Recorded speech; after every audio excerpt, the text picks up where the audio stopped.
Okay, we'll go ahead and get started. You, go ahead. Director Bond. Here. Director Amen. Here. Director Fix. Yes. Director Hondrew. Here. Director Old. Here. Director Mason. Here. Director Miller. Here. Director Whittington. Here. Director Worsbicky. Here. Director Dodge. Here. Director Hohodl. Here. Director Mattia. Present. Director Picciarelli. Director Matz. Here. Director Silac. Here. Director Gregoire. Here. Director Kidd. Here. Director Portman. Here. Director Radcliffe. Here. Director Roizen. Here. Director Smitherman. Present. Director Claymire. Here. Director Plummer. Here. Is there anyone that I missed?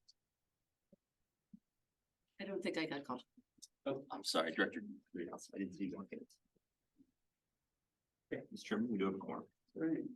Well, thank you for everybody coming today. As you are aware, this is our annual meeting. We moved it from September to today. And before we get to the agenda today, I want to take a moment to recognize Jeanette Witkowski. This is going to be her last meeting. She's retired from work. Congratulations, and thus retiring from the board.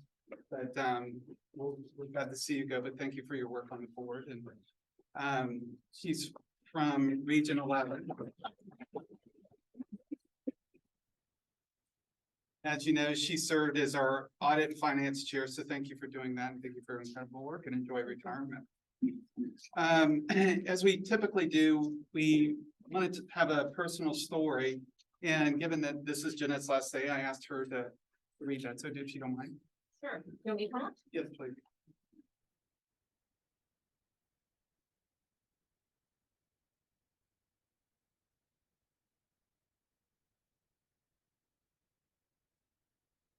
Well, good morning, everyone. It's great to see everyone. I've really appreciated my time on this board. And I have to say, I think this is my favorite part of the meeting because it reminds us all of why we are here. So married couple, Michael and Emily Warner, traveled different and difficult paths of addiction.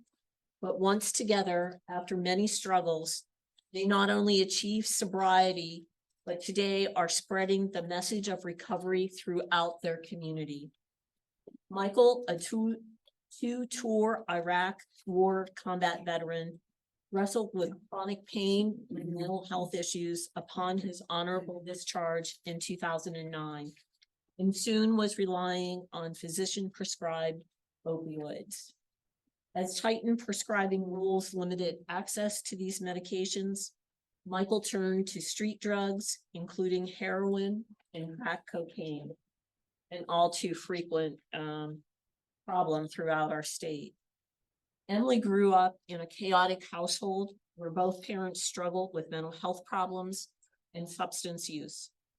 She turned to opioids as a young woman, reliant on the relief they gave her from the trauma of growing up neglected in a home where food was often scarce. After Michael and Emily started dating in 2012, their addiction continued to progress, leading to involvement with the criminal justice system. Things finally turned around after Emily's arrest, and she was sentenced to a year in an Ottawa County jail. After hearing recovery stories from peer supporters, she attended all her drug programming classes and was released after 58 days. She went home and gave Michael an ultimatum to join her in attending recovery meetings. Their mutual sobriety date is December 20th, 2016. In the years since, both Michael and Emily, now of the Sandusky area, received degrees from Bowling Green State University, Firelands in Huron. Today, they are both certified peer support specialists and urge the continued funding of peer-driven recovery support services. We congratulate Michael and Emily for their recovery and thank them for their contributions to the fight against addiction.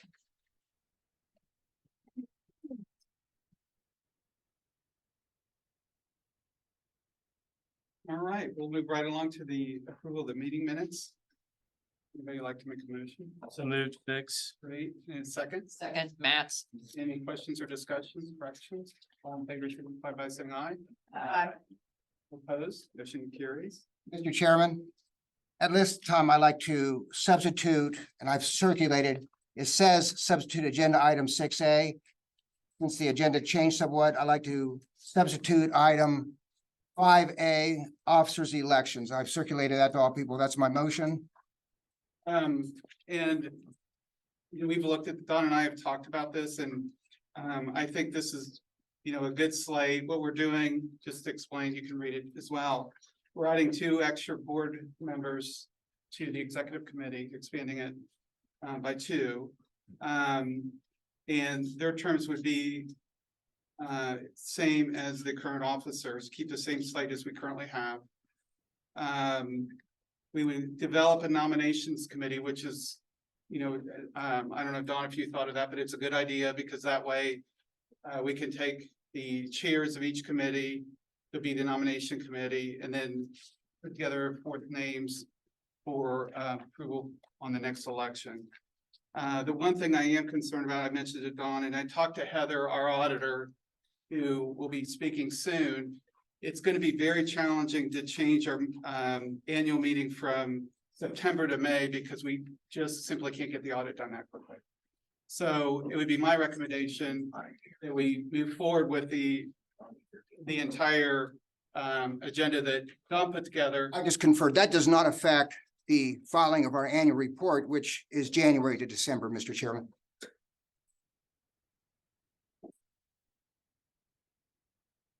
Okay, so Heather, we can still submit the 990s and the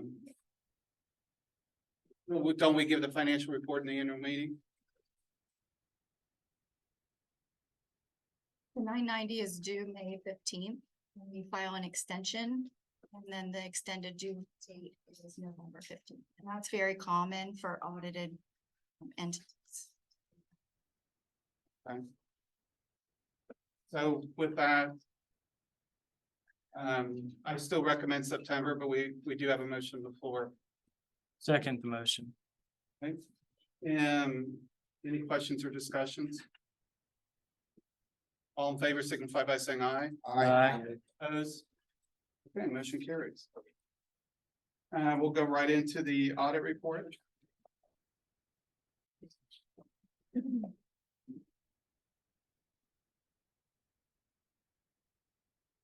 So, as you know, the foundation's independent auditor, SEO CPA Group, has been working on the One Ohio Republic Foundation's 2022 financial audit and report. Before the foundation can submit our 22-990 with the IRS, and we just heard that that is due November 15th. This audit must be completed and approved by the board. At our meeting this morning, the Audit and Finance Committee reviewed the report and recommended full board approval, which Heather Dolan from SEO CPA Group will be summarizing for us shortly. I'm happy to share that the foundation has clean financial audit for 2022.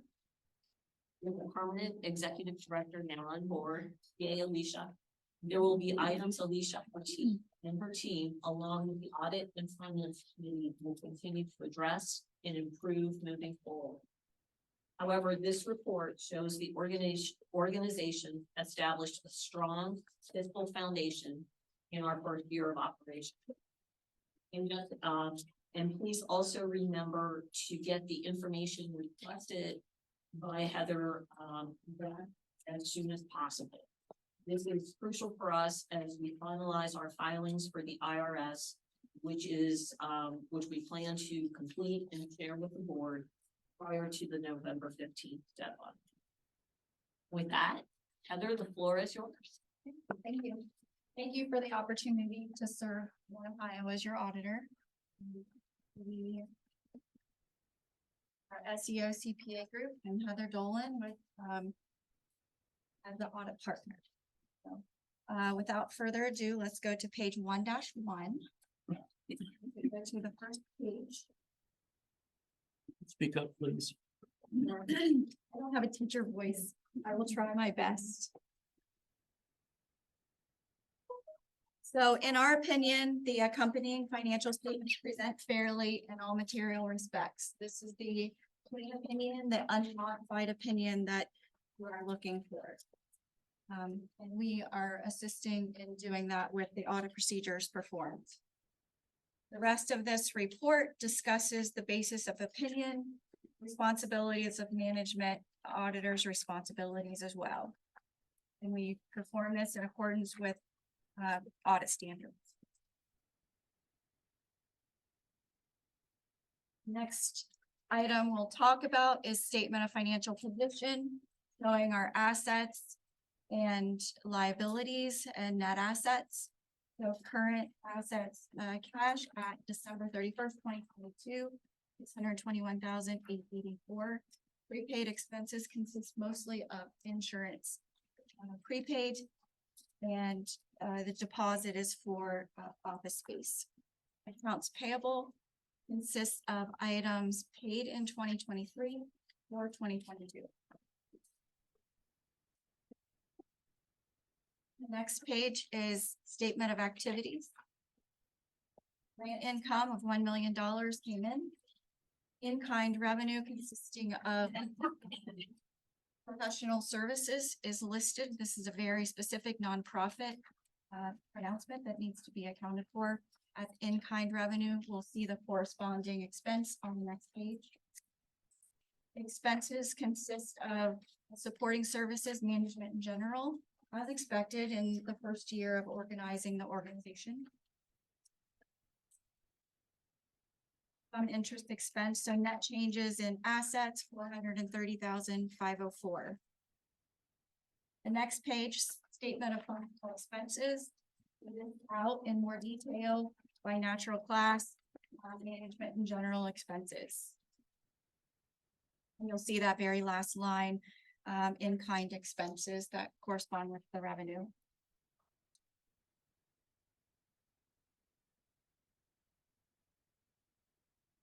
Statement of cash flows is all operating activities and basically reconciles the change of net assets to the cash at the end of the year.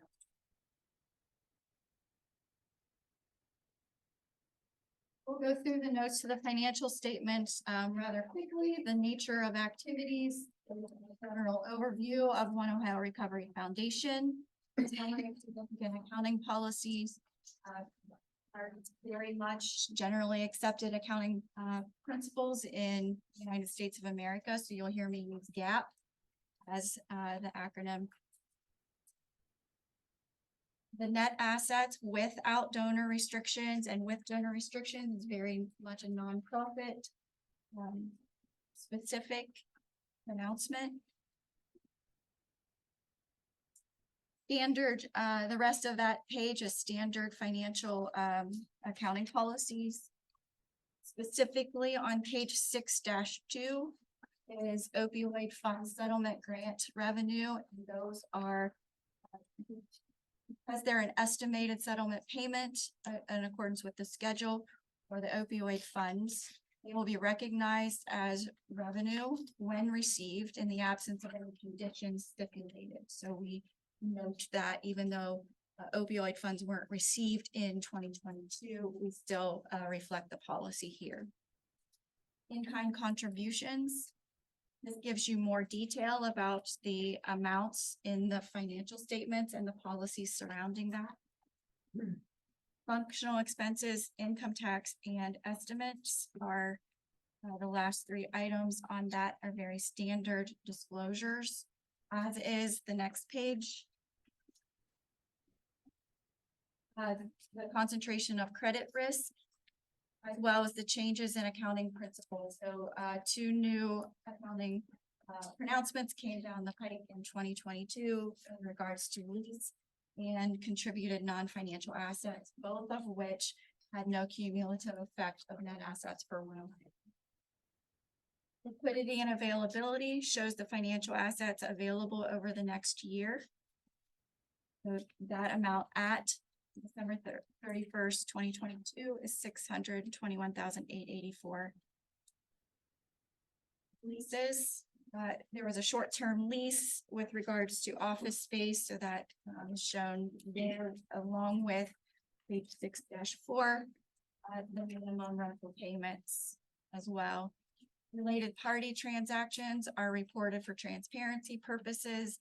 And this was your interim director, executive director that began in December 22, who was part of the board.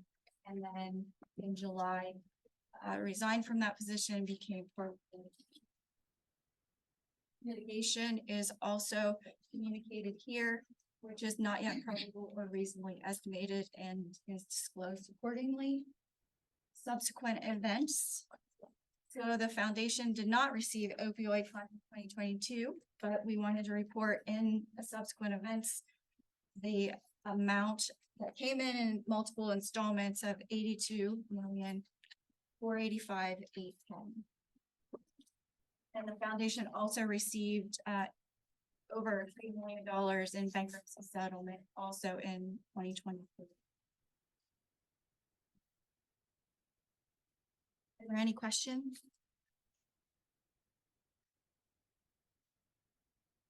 We could have a motion to go to executive session, discuss the management letter. So moved, Amen. Second Fix. Any questions or discussions? Oh, you got your. Director Bond. Director Amen. Yes. Director Fix. Yes. Director Andrew. Yes. Director Old. Yes. Director Mason. Yes. Director Mayor. Yes. Director Miller. Yes. Director Whittington. Yes. Director Worsbicky. Yes. Director Dodge. Yes. Director Dreehouse. Yes. Director Hohodl. Yes. Director Mattia. Yes. Director Pizzarelli. Yes. Director Matz. Yes. Director Silac. Yes. Director Gregoire. Director Kidd. Director Portman. Yes. Director Radcliffe. Director Roizen. Yes. Director Smitherman. Yes. Director Baker. Director Claymire. Yes. Director Plummer. Yes.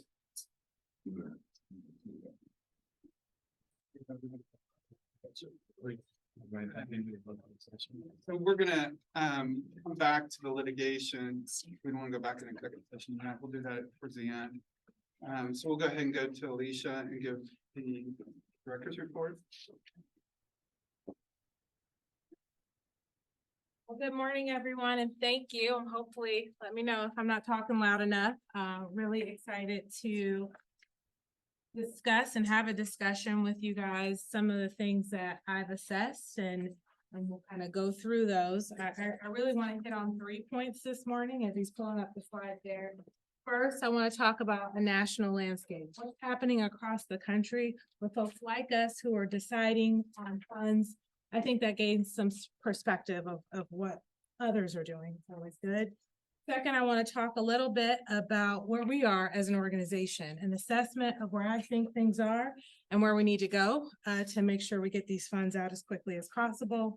And then finally, I want to talk about our partnership with our regions and the work that we'll need to do collaboratively to make sure that this work happens in a way that recognizes the local needs and the local input and all the things that we'll need to do to work together to make that happen. So with that, I will jump right in, I believe. There we go. Just click that.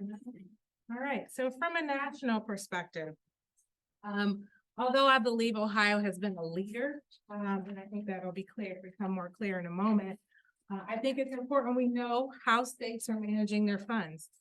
Just as we want to share what is happening across county to county and what's evidence to work and what's promising in counties, we want to understand what's happening across the country and bring those ideas and innovations here as well. I think this will hopefully shed some light on how nuanced our work is in this space, both in terms of management and progress made. And so I'm really excited to just dive right in. So as we look at how the states have been managing and distributing funds across the country, one thing is clear. There are many ways to do this. And I think we will continue to see innovations in this space. Based on our current understanding of the landscape, what we know is 23 states, as reflected here on the pie chart, have gathered committees that provide non-binding recommendations to government entities. Those are just recommendations. They are not making decisions on how that money is spent, but more so trying to help guide where that money goes. Second, we have 14 states, including the District of Columbia, DC, that gave most of the decision-making authority to the state entity. So we have, in our settlement, we have kind of percentages that broke things out. In those percentages, the state, 14 of those states took a lot of that authority and decision-making ability. There are 14 more states, that includes Ohio, this one includes Ohio, that have advisory committees or nonprofit foundations that make decisions and have the authority to not only decide what to do, but how to spend the money in the years to come. And so I think that that's a good framework, and we'll continue to talk about what we know about these groups. So just a little bit more detail. 2 states, us and West Virginia, have decided to do nonprofit foundations. I think that, it's telling those, I think Ohio and West Virginia in a lot of points, and maybe Kentucky were ground zero for the pill mills, and you've heard all the books and seen all the data that it's telling that we're kind of taking this longer term, perhaps potentially view of things. We're also happy to see that several states have also formed regions. And I think that this is important. I think it was an important part of what we've done, because it recognized the importance of locally driven efforts in this and really meeting people where they are. I think the last point, I think we all should be a little bit proud to be a part of and know that the One Ohio plan and Ohio's abatement strategies that subsequently created the One Ohio Foundation is guiding how many other states have chosen to distribute their funds. And so really happy to see one Arizona, one Nevada, one Utah. I think that really is telling how we're a leader, but it also focused more importantly on the need for collaboration in this work. And I think that is why that MOU was so important, because it brought everybody together in a formal way. So where are those 14 committees, nonprofits that are like us? What have they done since they've been trying to formalize themselves? And I want to talk a little bit about that. Ohio's in line with the fact that we have 50% of states who have allocated funds. And you'll see those states here, and we have 50% that have not. Of course, we are in the have not allocated funds, but I think this speaks to the time and energy that is going into the decision-making process of making sure we get this done right, and that we are really understanding the once in a lifetime experience that this has been. So I know we'll talk a little bit about the Foundations Project, but I think that understanding this will be a big part of what we do. I think we want to know what's happening in the other states. We also want to know what's working, and we'll continue to reach out to those states to make sure that we bring home ideas and we share ideas as we come up with them. To give you a few examples, and I know this is small on the screen, of what some of the other states who have awarded funds have done, we can look to a few states here. One is Oregon. For example, they have chosen to create a statewide database and use $17 million to do so, and then also had some harm reduction efforts built within it. So really taking a big idea and funding that big idea right up front. Kentucky has 2 rounds of funding that has focused on recovery housing. And I know I've talked to a lot of you about the need for more recovery housing and more quick response teams. It was Kentucky's focus. It's just some examples of what they funded. And then we saw Virginia supported statewide initiatives as well. But these are just 3 examples. There are many more, and we'll continue to bring those examples in front of you. A lot of work is going into identifying local needs and supporting those local efforts through funding. And so we'll continue to reach out and talk with them. So where are we? I think that is what most of you are most interested in. I have spent a good amount of time trying to understand where that is over these last few weeks, and I want to talk a little bit about that now. In my assessment, I think what I started with was our articles of incorporation. We truly have laid out pretty clearly 3 purpose statements included in there. And the first of those is to promote health and safety of Ohioans by implementing evidence-based forward-looking strategies. And this speaks directly to behavioral health. The second is to advocate for the interests of Ohioans by determining the best way to provide programs and services to move our state forward in the behavioral health space. And then finally, and of course, where I'll spend most of my time today is to fund programs and how we do that through a competitive process. So I will kind of quickly hit the first 2 to make sure we can have time for discussion. And the first is just our efforts in promoting health and safety. I see this as the portion of our purpose that really will start to work to listen to our Ohioans who have been impacted, to listen to those in the field who are working every day on these issues through a series of listening sessions, focus groups, etc. We will work toward a strategic plan and the development of a strategic plan and needs assessment in 2024.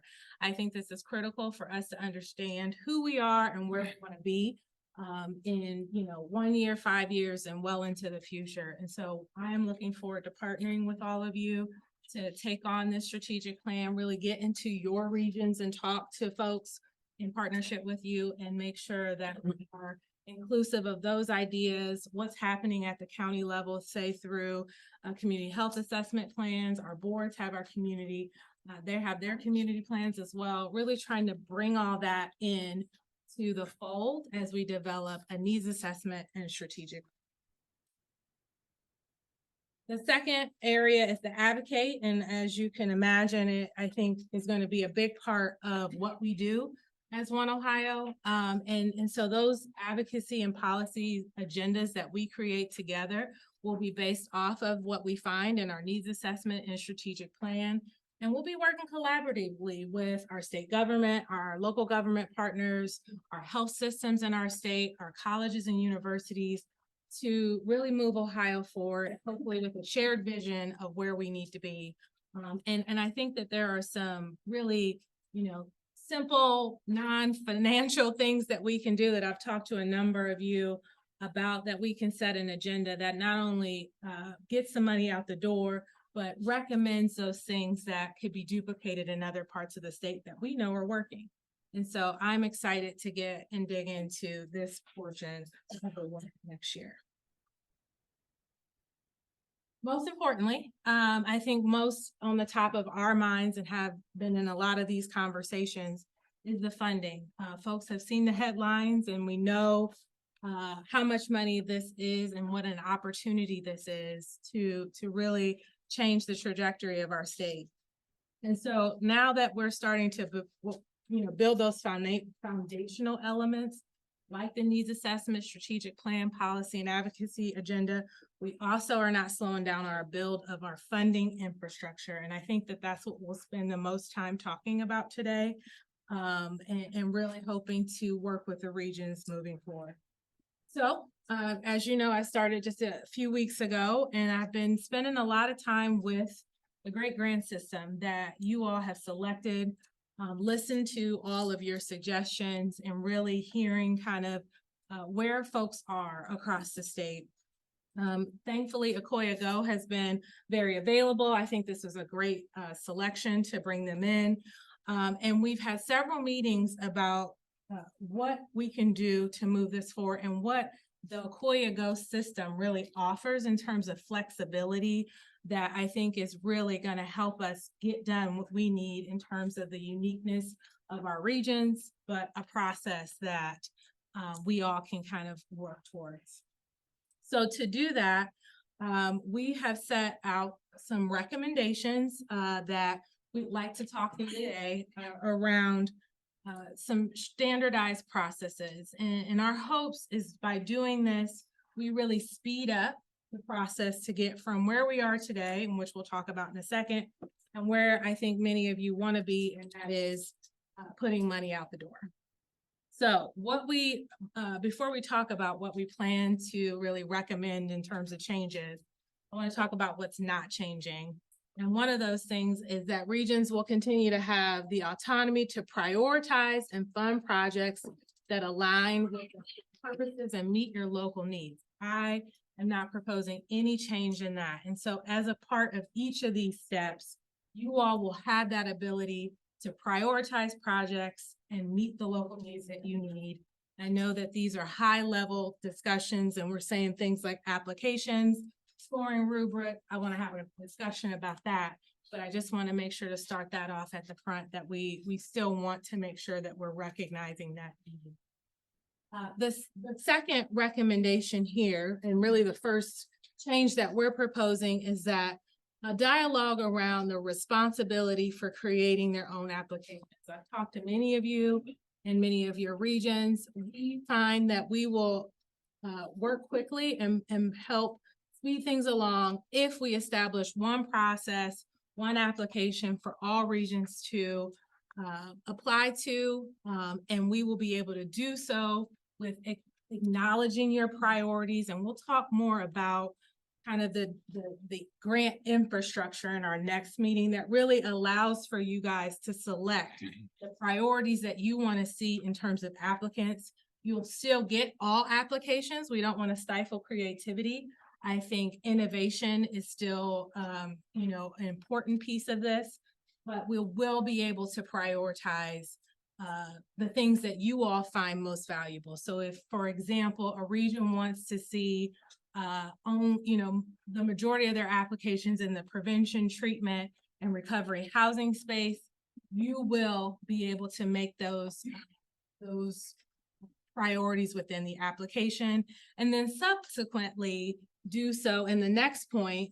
Although we'll have a standardized rubric, you'll be able to weight those priorities and make decisions within that rubric that can be adjusted to those priorities as well. And so we would do that through each community, each region identifying a power user, and I'll talk through that more in detail in the next slide. And then finally, just I might have actually covered it, but will be submitted. Oh, one front door. And so there may have been some rhetoric that folks thought applications may come directly to them as a region. To help with the standardization of process in the communication plan, we will be having all applicants come through our Akoya Go portal, and we'll have the ability to get all applications that are for your region to you and to your grant committee through the grant software. And so I missed that one, but I wanted to make sure that I touched on that one as well. I want to pause here for any questions. I know that there's been a lot of discussion on these three areas. I'd love to talk it through. So, I'm curious, I guess, maybe a little concerned about the last one, the scoring rubric. So to me, the different regions have different priorities and we'll score things differently according to those priorities. And if we're stuck with one rubric, that may not reflect the region's priorities. So I'm comfortable with having one broad scoring. I think that, in this, and I've been having a couple conversations this morning about this particular one. I think we're in line, and I want to make sure you maintain that ability to prioritize. And so I think the better way this slide could read is that we will support a process that will be the same for scoring across all regions. The details and the prioritization and the weight given to particular applications is still the ability is still with the local regions. I think it's just the process, the start and stop, the engagement with the expert panel if you need it. Those supports will be the like and similar. This is a broad bucket that I cast here that I probably could have added more detail to the slide to kind of clarify that. Thank you. Some of that confusion. Just to your point, Jeff, we talked briefly about that. We will chew on this in the grant committee till it tastes right and we can swallow it. And I think we're all on the same board page. The feedback I gave is the nuance Alicia's already shared can't be taken down to 2 sentences, so but I appreciate you bringing it up. Question. I also share Jeff and Tom's concerns about this last one, and I really believe strongly that this needs to be regionally driven. And it's not a one size fit all, and there may be items in a rubric that a region doesn't even want to consider. So I know I won't be involved, but I have a lot of faith in the grants committee, and we'll make sure that the grants committee and the regions do have the voice that's outlined in the MOU. The judge has his hand up. Yeah, thank you. So two things, on the second one, One Ohio staff will establish one process for all regional grant applications. Please update the general webpage under the grant process if this conflicts with what's on there, just so we've gone back and forth on this as to where the applications will go. And it's confusing. And I also find, the last point very confusing. I want to make sure that, it gives assurance to the regions that any program that the regions favor that fits with the prevention and abatement strategies outlined in the MOU will be approved. This language actually confuses me about it looks like a statewide rubric and not, will subjugate regional choice here. And I don't think any of us want that to happen in the regions. Thanks. I do want to echo Mircha, Region 17. The last one concerns me as well. I'm in favor of the previous approach. I think we should leave it the way we had it. Just concerns me representing the region. I think I echo the judge. The region should be able to prioritize based on the local needs and provided information to One Ohio. I will echo all of what has been said so far, but I'm gonna jump to the application. Are you suggesting that we no longer have a common application with addendums for certain regions that want them, but rather are changing the common application? I'm a little confused by that. I also, my overarching concern is I don't want to create any delay. No delay. The strategic plan also concerns me because I don't want that to become a priority over getting the money out. We don't want any more delay. And so this application piece, I thought we had come to a conclusion on this. So I'm not sure what's being proposed and how it differs from what we all agreed to. I'm happy to answer that, but Scott.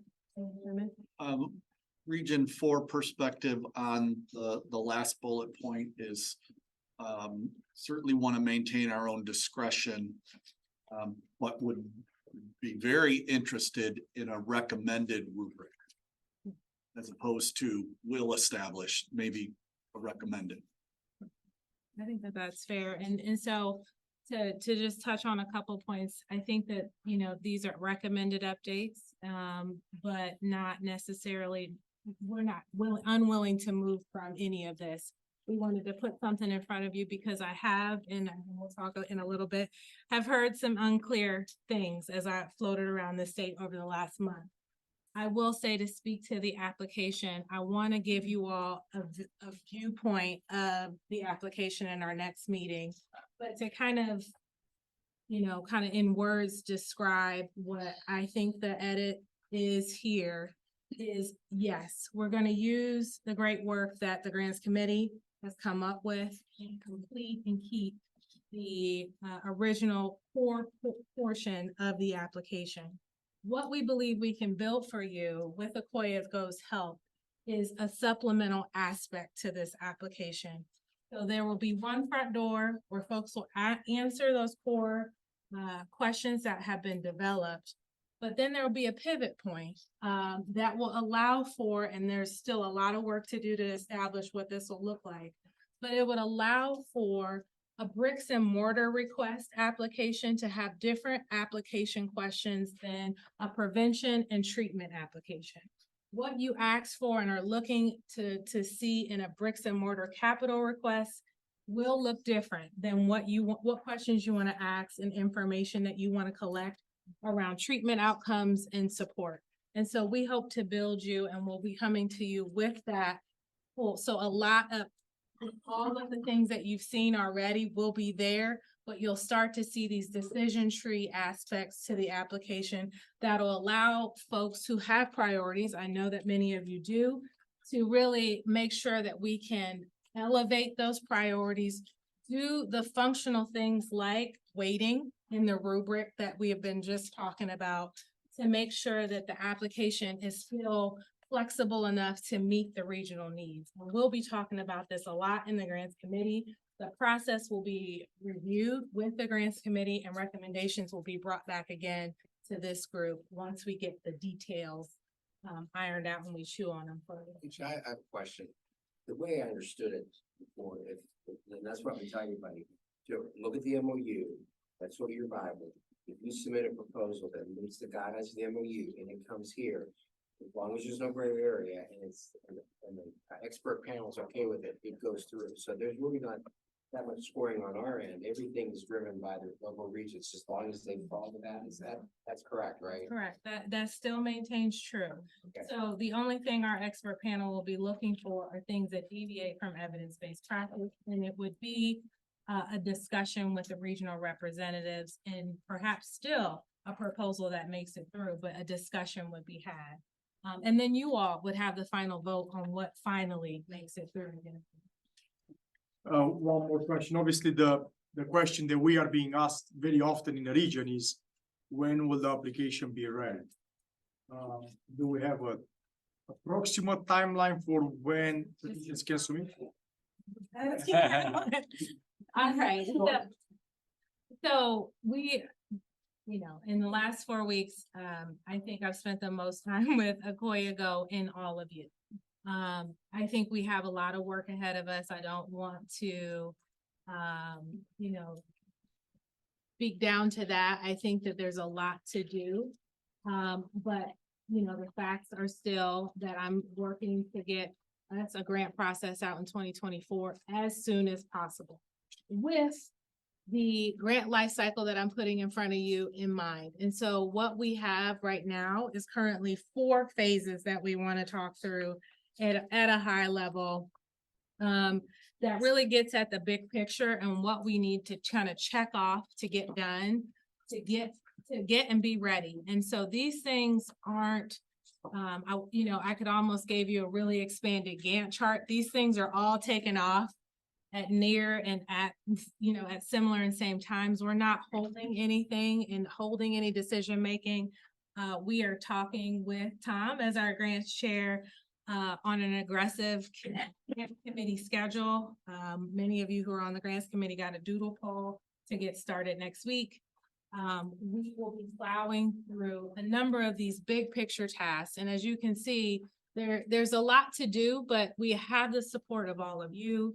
We have the support of our community foundations across the state. We just met with a group of foundations up in Cleveland who are helping us and bringing as many things that we don't have to start from scratch with to build out the rest of this application. They've been willing. I'm so pleased that folks have been really willing to collaborate with us. They see the vision, they see the importance of urgency that we have, and we're going to work as quickly as we can through these.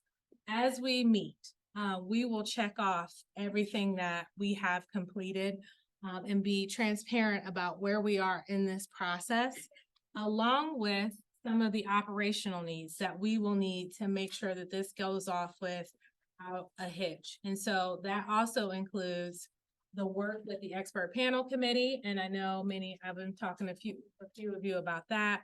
The work that expert panel committee, we have one of our expert panelists here.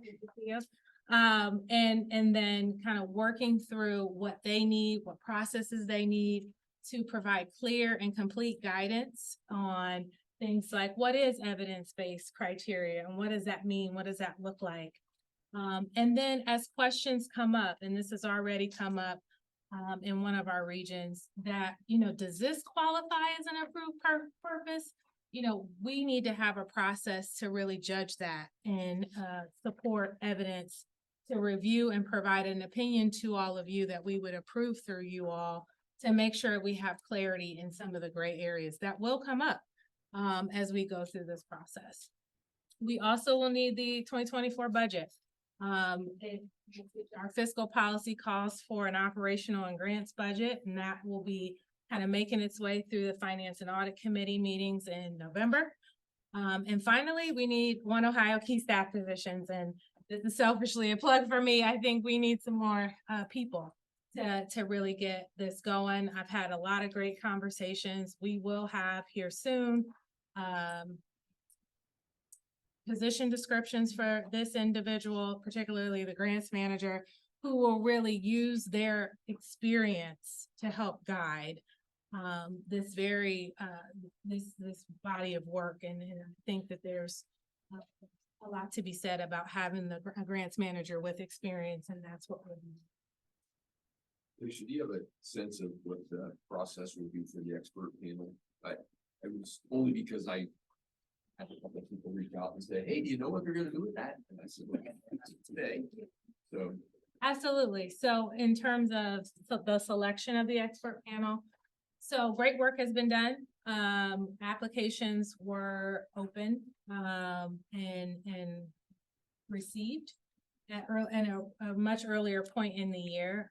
I'm going to be looking forward to meeting with the expert panel committee that we have within our board to double check and take a look at those finalists. I think with this much time and so much happening, I think we owe it to those folks to make sure that they're still interested.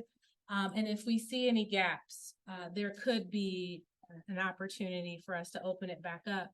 But at this point, that's about what we know. You know, Alicia, one of the things are we just talking about, just something I just want to say out loud. We're really hoping to provide some training to small coalitions of faith-based groups to apply for grants.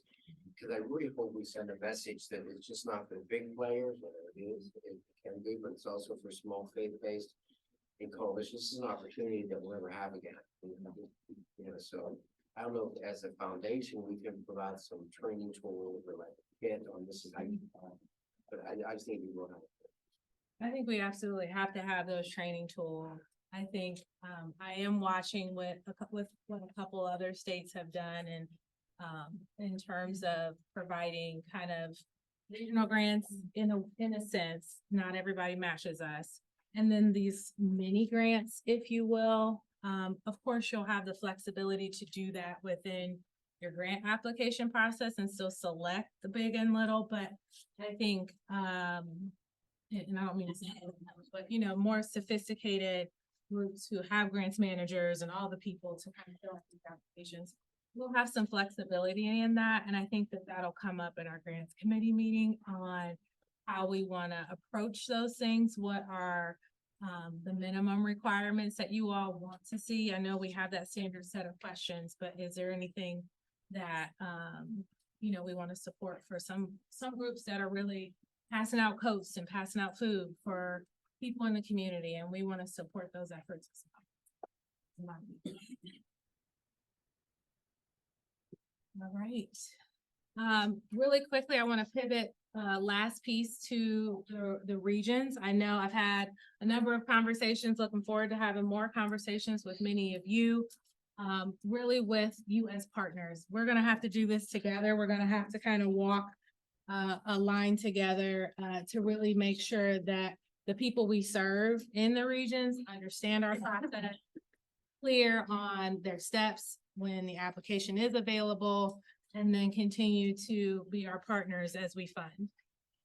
So one of the things that I wanted to propose today is a regional readiness checklist, if you will, that we will be working alongside with all of you who have regions to just make sure we have our T's crossed, I's dotted on a number of these things that you may have already submitted. I want to recognize many of you have potentially submitted some of these documents.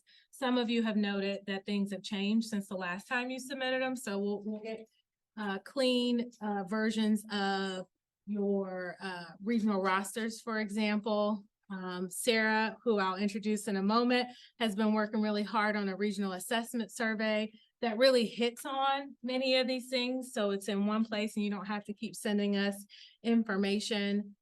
We want to make sure that we have county priorities identified. I know some of you do, some of you don't. So we want to be supportive in that process. And then we want to talk about funding process. I know for some of you with multi-county regions, you have crossed the conversation of split up with 8 or 9 counties, the regional share. And so we really need to have that lined up and ready to go prior to the launch of an application, just to avoid any confusion and to help us build the financial support in the back end with the business intelligence tools that we have to make sure that we not only have that financial information clear, we also, if you have any uniqueness for, let's say, county level, regional level review committee, and maybe a county level review committee, however you're structured, we want to make sure we understand that so we can adapt to that within the application and in the grant portal. So these things will be what we'll talk through over the next several weeks.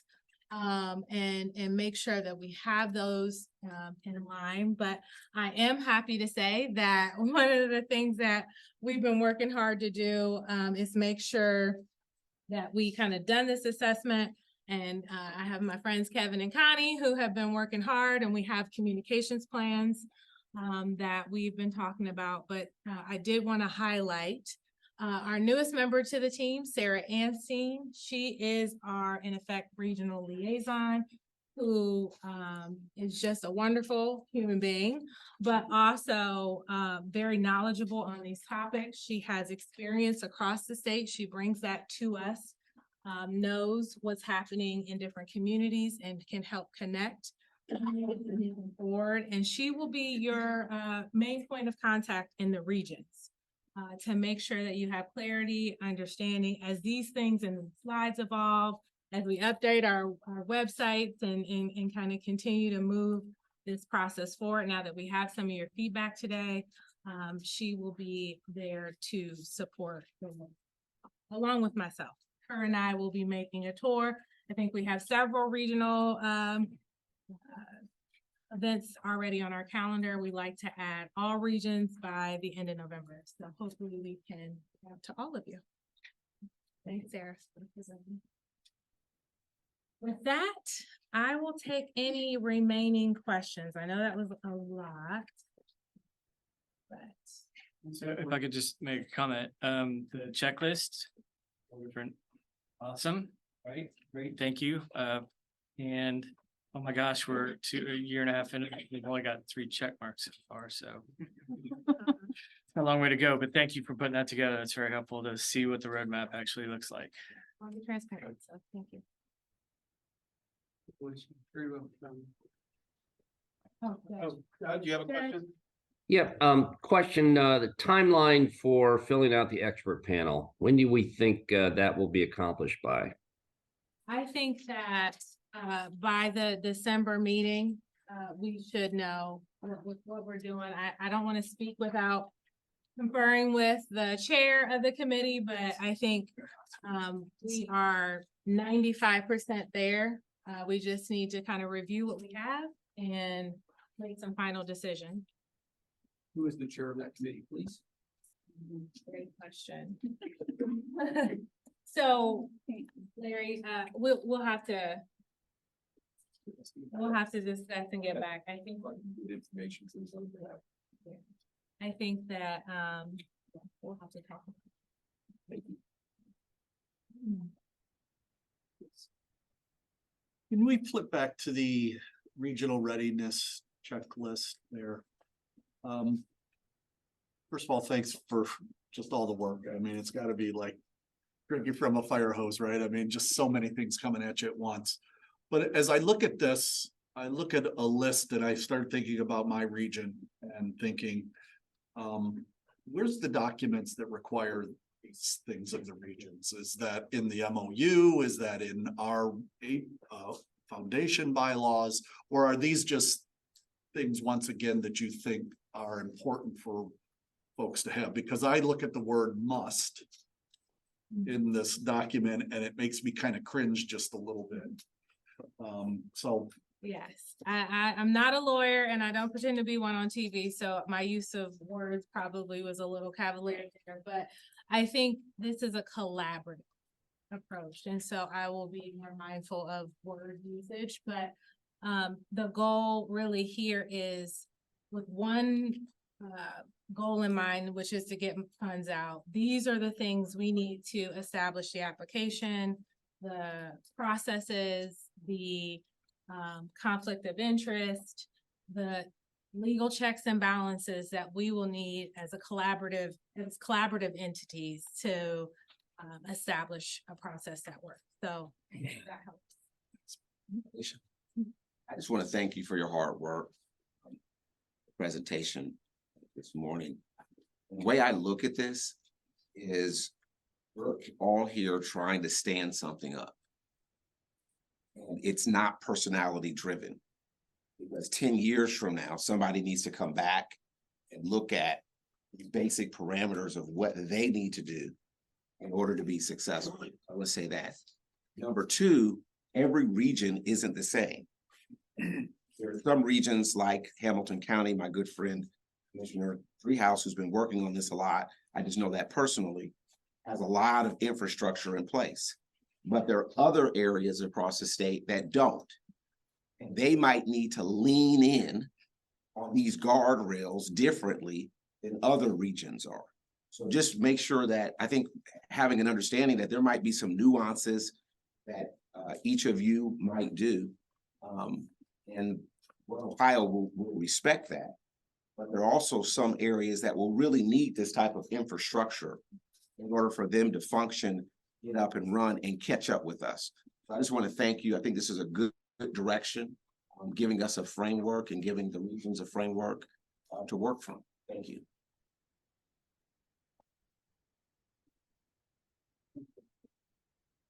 There is one motion that I forgot to ask for earlier.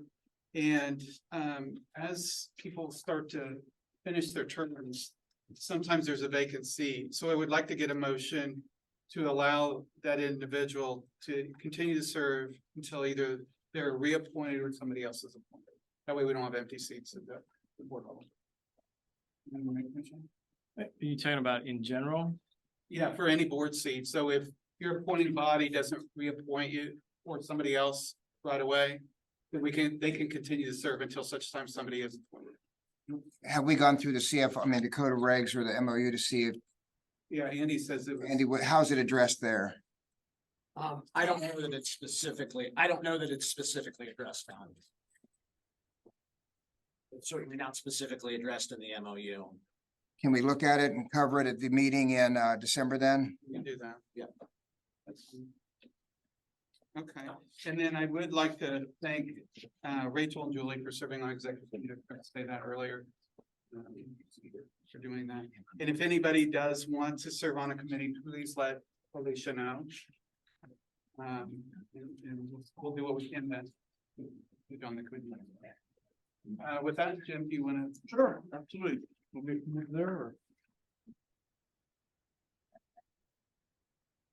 All right, so I'll direct your attention to the packet.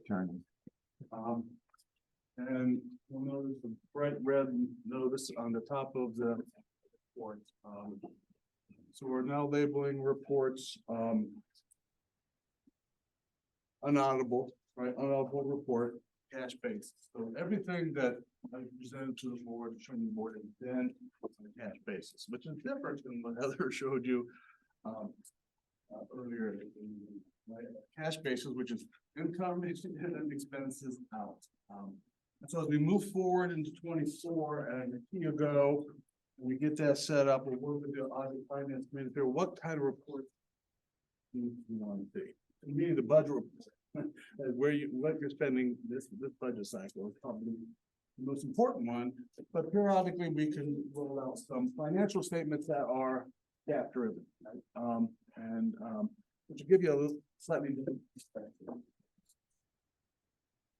The Akoya Go implementation is on a slightly different timeline, in counting fees and the grant fees. So my goal is to have 22 and 23 by the end of the year in the system. So then we can start producing reports out of the system, and we're not relying on spreadsheets to manipulate data. The other major thing that happened in September is that we hired Paychex as our HR consultant. To me, that's very exciting. You guys might not care, but we've been working quite some time with different HR consultants, and Paychex is just, in my opinion, far superior to the other. We actually have an HR consultant, meaning with Alicia, they have position descriptions, compliance, they have their own LMS, which is the learning management system, training platforms, performance reviews, benefits. So they not only manage benefits, but they offer all the benefits, right?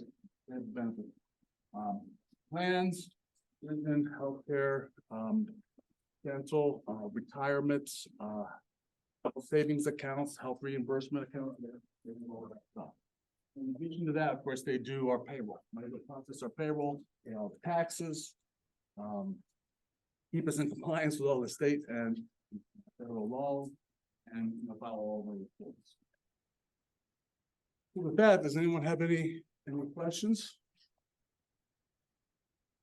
I'm not sure I'll label it bright and red at the top there every month, but at least for a while, so that people understand that these are not gap driven. Thank you. Okay, with that, let's go into executive session for education discussion. You may like to make a motion.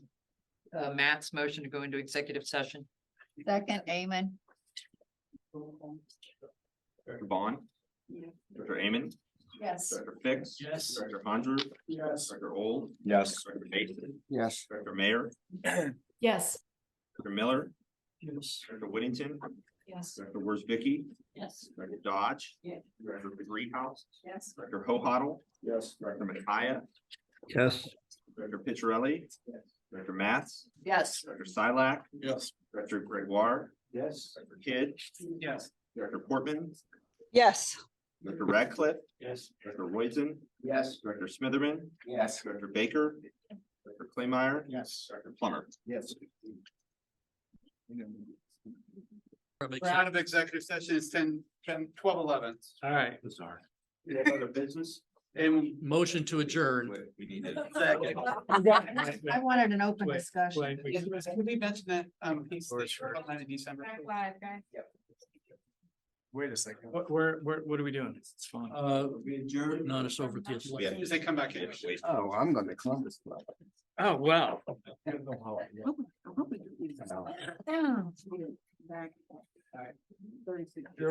Cheryl's waiting on us at the athletic club.